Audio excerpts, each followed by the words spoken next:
I tempi antichi mano a pappagone, i beni di consumo erano pochi, a loro desideri fa denaro, non affliggeva quest'umanità.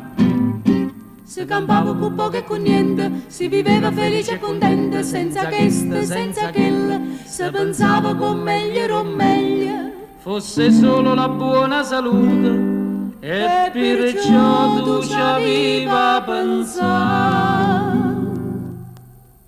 E pensammo a salute, diceva papà, e pensammo a salute, diceva mamma, e pensammo a salute, pensammo a salute e tirammo a campare. La la la la la la la la la la la la la la la la la la la la. Non esisteva la televisione, il cinema non era nato ancora, la gente stava a casa tutte le sere, c'era più tempo per il tête a tête. E così la famiglia cresceva, 10 figli non erano niente, tutto quanto benvenuto, e campavano le chine salute, senza tutte sti vitamine che ci vanno per fare infurzare. E pensammo a salute, diceva papà, e pensammo a salute, diceva mamma, e pensammo a salute, pensammo a salute e tirammo a campare. La la la la la la la la la la la la la la la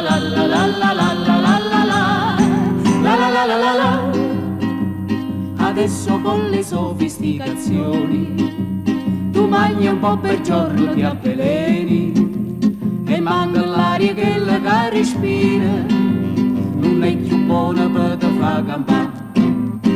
Mo ci vuole denaro a palato, mo nessuno è felice e contento, e ci vuole questo, e ci vuole quello, più ci pensa e ti guaio il cervello.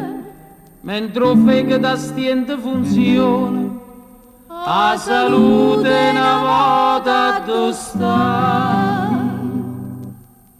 E pensammo a salute, ma come si fa? E pensammo a salute, ma come si fa?